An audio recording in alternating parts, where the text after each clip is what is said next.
Bonjour tout le monde! Vendredi, il neige. J'étais en congé, je savais pas trop quoi faire. Fait que là, je me suis dit, tu sais, la vidéo, là, faire de la randonnée en tant que personne amputée.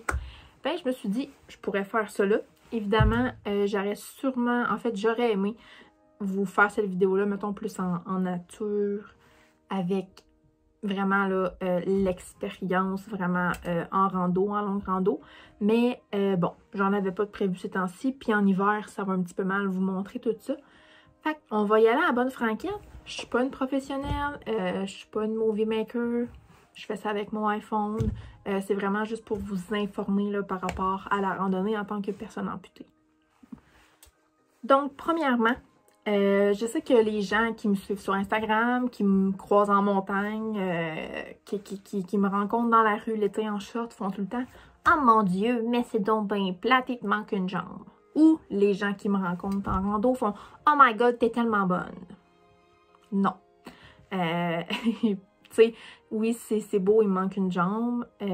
En fait, pour vous faire l'histoire courte, pour ceux qui ne le savent pas, je suis tout simplement née comme ça. Donc, pour moi, il n'y a comme pas eu de changement drastique. J'ai vraiment pu évoluer avec ça. Donc, c'est un petit peu comme vous avec vos deux jambes. Vous êtes né, vous avez eu vos deux jambes. Vous avez comme appris à vivre avec ça. Moi, même chose. Je suis née, j'avais seulement juste une jambe. Donc, j'ai appris à me débrouiller avec ça. Donc, tout ça pour dire que faire de la randonnée en tant que personne amputée, c'est pas si difficile que ça.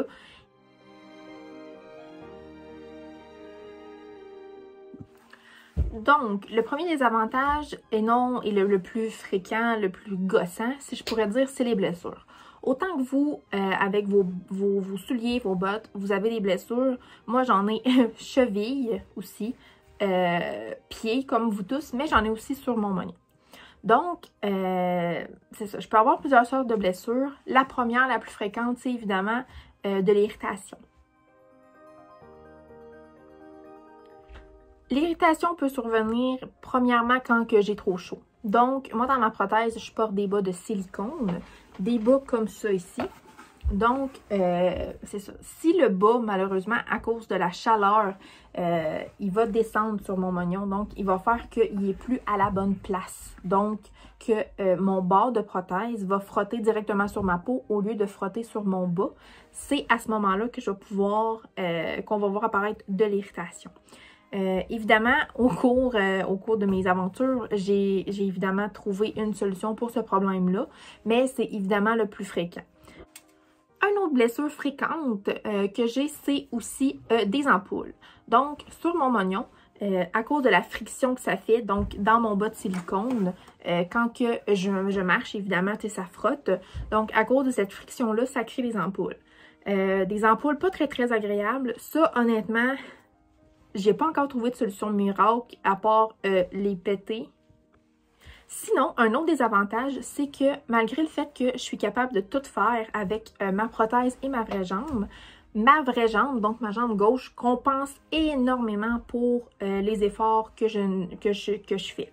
Donc, évidemment, comme ma jambe droite, elle n'est pas là, comme j'ai pas de cheville et comme j'ai pas de genou, eh bien, c'est sûr que ma jambe gauche va compenser énormément pour ce que ma jambe droite ne fait pas.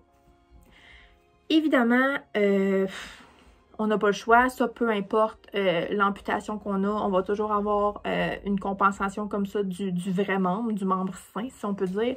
Mais il faut le ménager.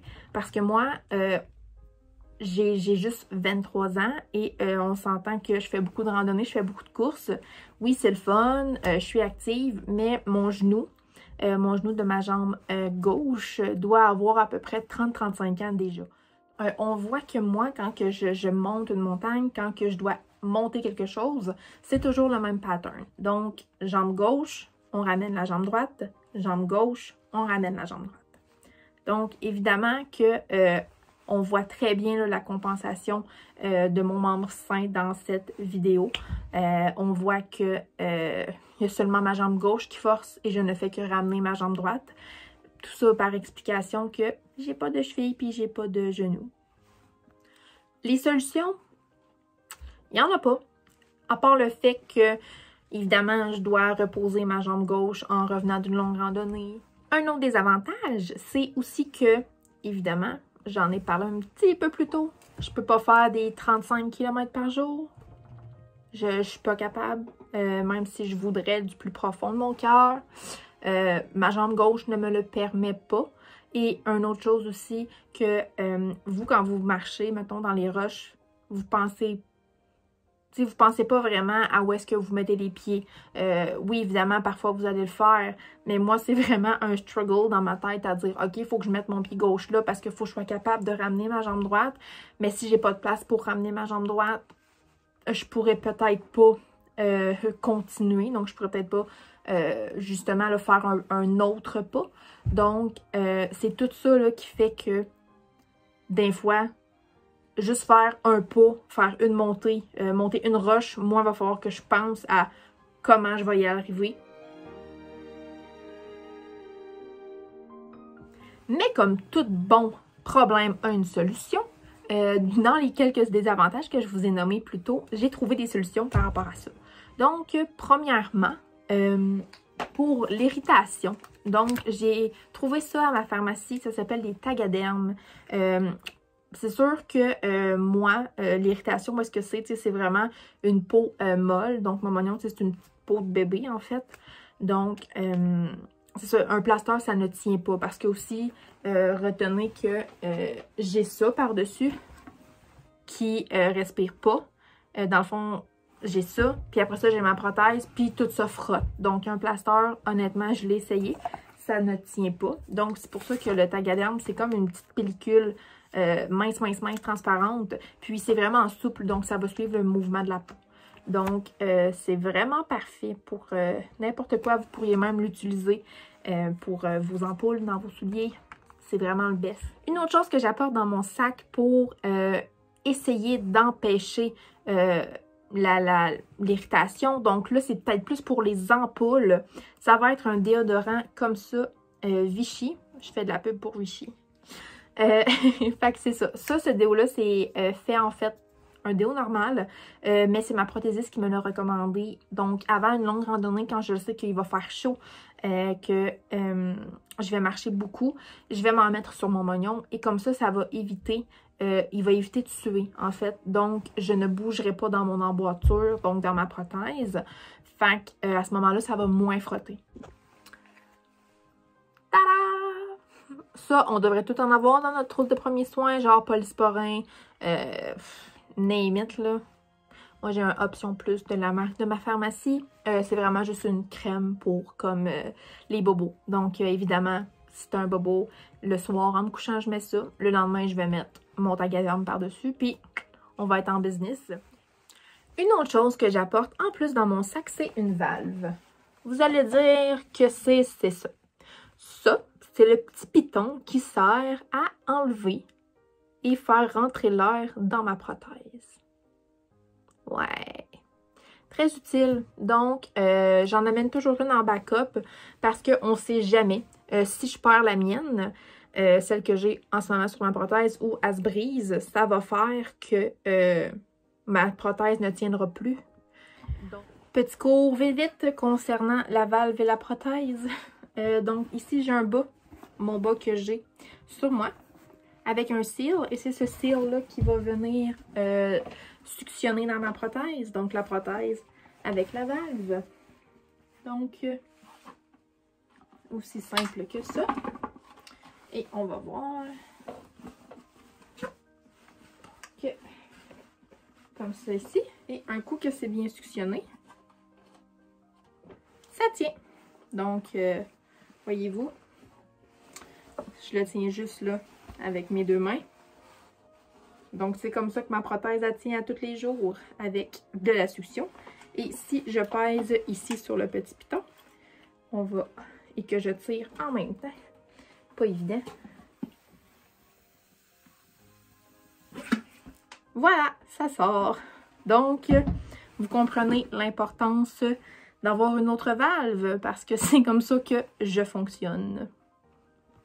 Une autre chose que j'ai toujours dans mon sac, c'est du tape.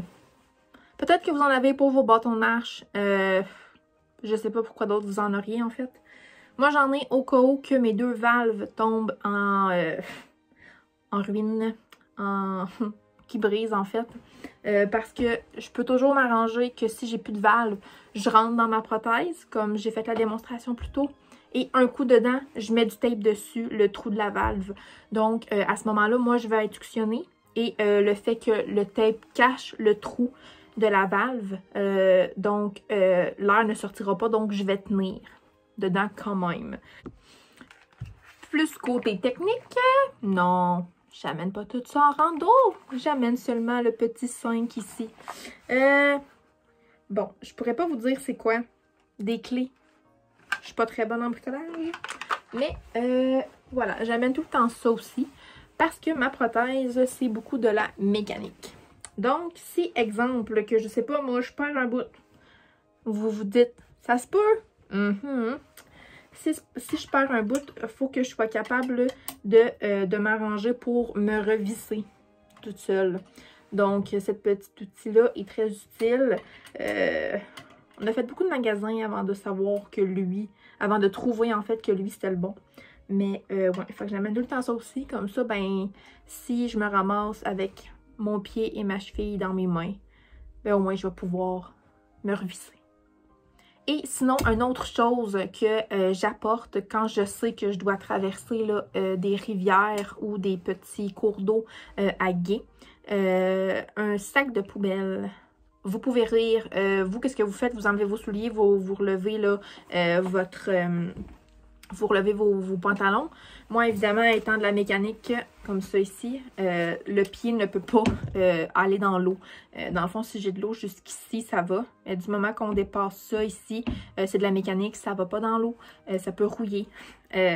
Alors, c'est le seul moyen que j'ai trouvé, honnêtement, un sac de plastique que je vais mettre par-dessus ma prothèse. Jusque-là, en fait, parce que cette partie-là, c'est pas grave si elle est mouillée. Donc, pour empêcher qu'elle soit trempe. Donc, ça fait pas mal le tour des objets que j'apporte de plus dans mon sac quand je vais en randonnée. Évidemment, bon, c'est pas si pire que ça pantoute. J'imagine que vous vous imaginiez pire que ça, mais non. Il y a un dernier point que j'aimerais aborder avec vous. C'est une question qu'on me pose régulièrement. Les gens qui me connaissent bien, ils savent que je fais autant de la course à pied que de la randonnée. Et on me demande souvent, Harry, pourquoi tu fais pas de la randonnée avec ta prothèse de course? La réponse est simple en fait. Ma prothèse de course, elle est designée comme ça. Donc c'est une grande lame qui sert de pied en fait. Donc premièrement, c'est parce que cette prothèse-là, elle me donne un retour d'énergie du sol. Ceci dit, que quand je mets mon poids dessus, ça va rebondir. Donc, on veut pas ça en randonnée. Des roches et tout, là, on veut pas rebondir. On veut avoir le contrôle de nos jambes. Tandis qu'à la course, c'est quelque chose que on a besoin d'avoir un petit spring là, pour le prochain pas. Et une autre chose aussi qui serait vraiment pas le fun, c'est vraiment le fait que c'est une grande lame et ça prend de la place, c'est enfargeant en fait. Alors je me verrais pas marcher avec ça dans des roches, dans des sentiers tout petits, où est-ce que c'est tout plein de fougères, tu sais, monter puis descendre des côtes avec ça. À la course, ça y va, mais c'est sûr que quand on a juste comme ça d'espace pour mettre notre pied, voyez-vous l'ampleur de la curve ici. Donc, c'est sûr que je serais pas capable de mettre mon pied sans me péter la gueule. Donc, c'est vraiment pour ça que je mets pas ma prothèse de course en rando. Donc, ça conclut pas mal la vidéo. C'est vraiment un survol très survolé, si je peux dire, de tout ce qui est avantages, désavantages, qu'est-ce que j'apporte dans mon sac, parce que je pourrais en parler pendant des heures, mais évidemment, le but, là, c'est pas que la vidéo, il dure 2 heures, donc c'est pour ça. Mais malgré tout ce que vous venez de voir, de ce que vous avez peut-être appris, sachez que vous voyez que ça m'empêche, même mon amputation m'empêche pas de rien faire. Puis c'est vraiment le message là, que je veux lancer à tous. Dans le sens que, tu sais, à chaque fois qu'on a un petit bobo, un petit inconvénient, un petit problème, ben on a toujours un moyen là, pour le régler ou le diminuer grandement là, au moins. Fait que c'est ça.